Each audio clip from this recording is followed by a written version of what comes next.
क्यों लगता है कि सरकार या बीजेपी आरोपी है? सुप्रीम कोर्ट की गाइडलाइंस आई है, एफआईआर हुआ है, पुलिस काम कर रही है, आप लोग को क्यों लगता है कि सरकार इसको बचा रही है हवे में? देखिए सर, हम फैक्ट पे बात करते हैं, धारणा पे नहीं। आइए फैक्ट पे बात करते हैं। क्या इस देश में 2013 की रूलिंग सुप्रीम कोर्ट की नहीं है कि इस तरह का कॉग्निजेबल ऑफेंस जो भी होगा उस कॉग्निजेबल ऑफेंस में इमीडिएट एफआईआर होगी? बताओ, ये रूलिंग है कि नहीं? रूलिंग है। इस तरह का कॉग्निजेबल ऑफेंस, जनवरी में ये बच्ची आई, आरोप लगा, क्या इमीडिएट एफआईआर होनी थी? नहीं हुई। एक बात ध्यान से समझ लीजिए, उस बार ये खिलाड़ी पुलिस में नहीं गए थे, उन्होंने कहा था कि हम कमेटी में जाएंगे। कमेटी ने एफआईआर कराई। इस देश में स्पोर्ट्स मिनिस्टर कह रहे हैं मैंने 12 घंटे खिलाड़ियों से बात करी। 2 मिनट को 12 घंटे बता रहे हैं प्रधान खिलाड़ी मिनिस्टर, स्पोर्ट्स मिनिस्टर, मुझे बता दे वो 12 घंटे बाद क्या हुई थी। सवाल है मोदी जी क्यों बचाएंगे इस तरह के? अब हम बता रहे हैं क्यों बचाएंगे, मेरी बात सुनिए। ये आदमी अयोध्या से लेके श्रावस्ती तक 50 एजुकेशनल इंस्टीट्यूट चलाता है, जिसके अंदर छात्रों की बड़ी संख्या, उन्हें भ्रमित करके रखता है और यही कहता है कि भाजपा को मेरी जरूरत है, मुझे भाजपा की नहीं। मतलब उसकी अमीरी, आपको किसी की अमीरी से क्या दिक्कत है? अमीरी से दिक्कत नहीं है, दिक्कत है आदमी की हरकत से। जिस छोटी बच्ची ने, वो 6 छोटियां बच्ची हैं सर, उन्होंने इस पे आरोप लगाया। मुझे बताइए, वो गरीब बच्चियां हैं, उन्होंने अखाड़े की मिट्टी को अपना धर्म चुना है। घर में खाने को रोटी नहीं थी लेकिन फिर भी मिट्टी से प्रेम किया। उन बच्चियों का भविष्य सुरक्षित रहेगा इसके बाहर रहते हुए, इसकी जिम्मेदारी आप दे पाएंगे मुझे? राज है योगी जी का, वहाँ गुंडों के लिए जगह नहीं है। क्या राम राज में कभी कोई सीता, क्या राम राज में कभी कोई बच्ची इस तरीके का न्याय मांग सकती है? क्या विनेश फोगाट कोई आम बच्ची है? पूरी दुनिया में वुमेन वर्ल्ड चैंपियनशिप में महिला मेडल है जो पहली लेके आई है, ये आम बच्ची नहीं है। और अगर इसकी सुनवाई नहीं हो रही है तो किसकी सुनवाई होगी भाई? किस रामराज की कल्पना कर रहे हैं आप? मेरी बात सुन लीजिए, इस देश में ये आंदोलन जंतर मंतर से नहीं चल रहा है। एक अखाड़ा, एक परिवार, एक राज्य के, एक जाति के लोग धरना दे रहे हैं, इस तरह का ब्रजभूषण सिंह का आरोप। ब्रजभूषण सिंह का आरोप, ब्रजभूषण सिंह जानते नहीं इस परिवार का एहसान इस पूरे देश पे है। इस परिवार ने पहली बार ऐसी शुरुआत की कि अखाड़े में आज बच्चियां जा रही हैं। एक बाप ने अपना सब कुछ दांव पे लगा करके बच्चियों को अखाड़े में भेजा, ये हिम्मत जुटाई, परिवार के खिलाफ आज तो आवाज उठा दी। ये परिवार सिर्फ फोगाट परिवार नहीं है, ये हिंदुस्तान का परिवार है, ये हिंदुस्तानी परिवार है। इसके खिलाफ बयान ब्रजभूषण ना दे तो बेहतर रहे। मुझे बता दीजिए, पीटी उषा जी का मैं सम्मान करता हूँ, वो इस देश की पहचान है, दिलों में बसती है, लेकिन मुझे बता दीजिए कुछ दिन पहले क्या पीटी उषा जी नहीं रो रही थी अपने बेटे को? क्या अगर सरकार का इतना इन्फ्लुएंस होता, नहीं चाहती तो एफआईआर ही दर्ज नहीं होता। सुप्रीम कोर्ट के खिलाफ सरकार कह देगी कि नहीं मानते तुम क्या हो, तो कंटेम्प्ट ऑफ कोर्ट होगा। करोड़ लोगों ने तो कंटेम्प्ट ऑफ कोर्ट होगा। हाँ जी, 100 करोड़ लोगों ने मन की बात सुनी, 30 करोड़ जी, इतना बड़ा समर्थन मायने रखता है। सर इलाके में जब सर्कस लगता है ना तो रोड किनारे भी भीड़ हो जाती है। बात समझ पा रहे हैं आप? सर्कस लगा रही है, मैं क्या कह रहा हूँ, रोड किनारे भी भीड़ हो जाती है। इस देश में 100 करोड़ लोगों ने इसलिए मन की बात सुनी क्योंकि वो सुनना चाह रहे थे कि क्या कहीं इस बेटियों का जिक्र आएगा, और मन की बात सुनने के बाद मायूस होकर लौट गए। अरे बधाई दी है तमाम फिल्म स्टार ने, क्रिकेटर ने। आप एक बात आप समझ लीजिए, इस देश में बधाई का भी भाड़े पे बधाई दी जाती है। कैसे? जब किसान आंदोलन चल रहे थे, नए नए किसान संगठन खड़े किए गए, बोला ये है असली किसान तो, क्योंकि ये इन बिलों का समर्थन करते हैं। सरकार की एक पॉलिसी है, खाप को लड़ाओ खाप से, जाट को लगाओ पंजाबी हिंदू से, सरदार से। सरकार लड़ाई के जरिए इस तरह का संरक्षण चाहती है। एक बात जान लीजिए, ये बेटियां हरियाणा की है और ये बेटियां हरियाणा की होते हुए छाती अड़ाने यूपी, राजस्थान और मध्य प्रदेश आएगा और हरियाणा का इस बार सम्मान उड़ने का वक्त है। प्रियंका गांधी के समर्थन देने के बाद ब्रजभूषण ने चैलेंज किया कि जहां से यूपी में लड़ेंगे उसके खिलाफ हम लड़ेंगे। इस बेटियों की इज्जत को वोट का अखाड़ा मत बनाओ। प्रियंका गांधी की जीत और हार बेटी की इज्जत तय नहीं करती। बार चुनाव जीत के आए ब्रजभूषण सिंह। ब्रजभूषण के चुनाव जीतने से सर इस देश में हिस्ट्री सीटर, एक बात बताइए, अतीक वाले मामले में क्या वो भी चुने हुए प्रतिनिधि नहीं थे?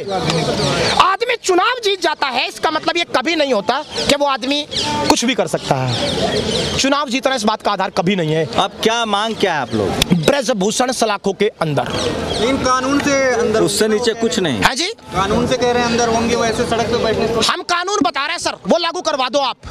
इस देश का कानून है आईपीसी सेक्शन 166A, जिस भी पुलिस के अधिकारी ने एफआईआर दर्ज नहीं की थी पहली एफआईआर उस पे कराओ। कहता है पब्लिक सर्वेंट जो एफआईआर दर्ज करने से मना करेगा तुरंत उस पे कार्रवाई होगी। पोक्सो जैसा एक्ट है, इसमें जमानत भी नहीं सर, इमीडिएट एफआईआर होती है और इमीडिएट जेल होती है। पोक्सो की धारा है, कल ही उठवाओ।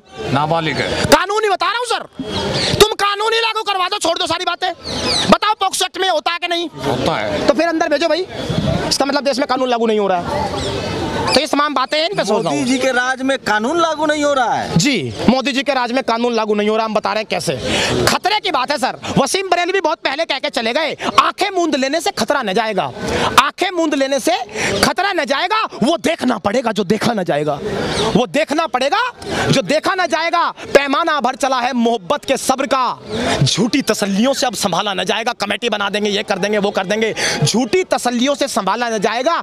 ये कहकर बंद हो गए हैं सभागार के किवाड़, ये कहकर बंद हो गए हैं सभागार के किवाड़। खिलाफ जो बोला जिंदा न जाएगा, खिलाफ जो बोला जिंदा न जाएगा। जिंदा जाने वापस नहीं आए। बेटियों के सम्मान का सवाल है, अगर जान भी चली गई कोई बात नहीं, लेकिन यहां से एक ऐसा इतिहास भारत लिखेगा कि जब नया संसद, लोग कह रहे हैं कि लोग पॉलिटिकल बार्गेनिंग कर रही हैं, ये चाह रहे हैं कि WFI पर इन लोगों का कब्जा हो जाए। सर एक बात आप समझ लीजिए, उस कहने वाले आदमी से बस एक सवाल पूछ लेना कि क्या तुम इतने गिरे हुए ईमान के हो कि एक WFI के मामूली पद के लिए अपनी बेटी की इज्जत दांव पे लगा दोगे? अगर लगा सकता हो तो ये आरोप लगाए, और नहीं तो अपने जवाब दे दे। मोदी के कहने पे इस्तीफा दे देंगे बोल रहे हैं। हाँ, कितना विश्वास है उस आदमी को? उसे पता है कि मोदी जी उस लेवल पे जाके मेरे लिए बैटिंग करेंगे, कभी ना तो कहेंगे और ना कभी इस्तीफा होगा। इसका मतलब ब्रजभूषण सिंह को भी काफी विश्वास प्रधानमंत्री पर है। पैदा तो जब पहली बार खिलाड़ी धरने पर आई, उस समय पुलिस को इनिशिएट करना चाहिए था, उन्होंने पुलिस को इनिशिएट नहीं किया। उस समय बबीता फोगाट ने मीडिएट की, इन्होंने कहा कि ठीक है, हमको भरोसा है, हमारा और प्रधानमंत्री के बीच का मामला है। अच्छा। इन्होंने तमाम नेताओं को मना कर दिया, तमाम संगठनों को मना किया, जो भी जंतर मंतर पर आया उनको कहा कि आप जाइए, राजनीति नहीं करनी है। तो लोगों को शक पैदा होता है कि फिर दोबारा, चूंकि इनकी बात मन की बात, अगर आपने कमेटी में जाने का फैसला किया तो कमेटी के रिकमेंडेशन को तो मानेंगे ना सर। हम कह रहे हैं कि पुलिस के पास जाने के बाद, कमेटी बनने के बाद 3 महीने इस तरह के आरोप में कमेटी को अपना जजमेंट सुनाने में लग गए। छोटा आरोप था यौन शोषण का, 3 महीने में कमेटी को ही नहीं पता करना क्या है। अब 2 बातें हैं, आप समझ लीजिए। अगर मान लीजिए कमेटी की रिपोर्ट कल आ जाती है और वो ये कहती कि तमाम चीजों को ध्यान में रखते हुए ये पाया गया है कि ब्रजभूषण पर लगे गए सभी आरोप फर्जी हैं, तो क्या आप ये कहेंगे कि सुप्रीम कोर्ट गलत था, उसने FIR करवाई? नहीं, कमेटी बनती है, रिपोर्ट आती है, आप नहीं मानते, लास्ट रास्ता है कि आप लीगल असिस्टेंस लेंगे। इस देश में कमेटी जब किसान आंदोलन पे बनी, तमाम ऐसे लोगों को चुना गया जो उस बिलों के समर्थन में थे। कमेटी के मेंबर्स पर क्वेश्चन क्यों नहीं हो सकता? क्या वो संविधान से ऊपर है, क्या कानून से ऊपर है? तो इसीलिए कमेटी के मेंबर्स पर क्वेश्चन हो सकता है, उन पर कोई प्रेशर काम कर सकता है। तो FIR दर्ज हो गई, अब तो धरना खत्म कीजिए, और सुप्रीम कोर्ट मामले की निगरानी कर रहा है। अब आपके सवाल का जवाब देता हूं, बहुत ध्यान से समझ लेना। इन 3 बच्चों को यहां से हटाओ, विनेश फोगाट को दूर रखते हैं, साक्षी मलिक को, तीनों को अलग कर देते हैं। वो पुनिया को, वो 6 बच्चियां जिन गरीब परिवार से आती हैं, जिन्होंने इस आदमी के खिलाफ कंप्लेन दर्ज की, जिसका गरीब बाप है, किराए पर रोटी खाकर शायद बच्ची को मिट्टी के अखाड़े में खेलना सिखा रहा है, उस बच्ची की सुरक्षा की गारंटी कौन देगा? मैंने आपको पूरा रिकॉर्ड तो अभी बताया। 1996 में इस भाई पे टाडा लगा था, तो अभी इसकी पत्नी को टिकट दे दिया गया। टाडा छोटी धारा होती है, इसका मतलब इसको राजनीतिक संरक्षण मिलता रहा है समय समय पर। क्या करेंगे आगे अगर राजनीतिक संरक्षण मिलता रहा तो? जिस तरह बैठे हैं ऐसे ही बैठे रहेंगे। हमें 13 महीने की ट्रेनिंग पूरी हो रखी है। किसान आंदोलन के समय देखिए, एक बात जान लीजिए, जो इस जंतर मंतर पे आया वो गांधी को दिल में बसाए बैठा है। और गांधी एक ही बात कहते हैं कि किसी भी काम के 3 स्टेप होते हैं। पहला स्टेप, जब आप जाएंगे आप पर लोग हंसेंगे। किसान आंदोलन के समय आपसे, आप जैसा ही कोई भाई पूछ रहा था, आपको क्या लगता है 50 आदमी मोदी सरकार, बहुमत की सरकार है, झुका देगा? हंसा, हम शांत रहे। दूसरा स्टेप कहता है कि जब आप नहीं मानेंगे, बैठे ही रहेंगे, अहिंसावादी तरीके से गांधी को दिल में बसाए, तो आपकी सड़कों में गड्ढे खोद दिए जाएंगे और आपके सामने अड़चने पैदा की जाएगी। भाई साहब, बिजली पानी हमारा भी कट रहा है। अगर आप अड़चनों से भी नहीं माने, तो गांधी कहता है कि तीसरा स्टेप आता है, जब लोग आपकी बात को स्वीकार कर लेंगे कि आप जो कह रहे थे ठीक कह रहे थे, और तब वो दृश्य आता है जब इस देश के प्रधानमंत्री कांपते हुए हाथों से आते हैं और कहते हैं, किसान भाइयों, मुझसे गलती हुई, मुझे माफ कर देना। तीसरा दृश्य यही होगा।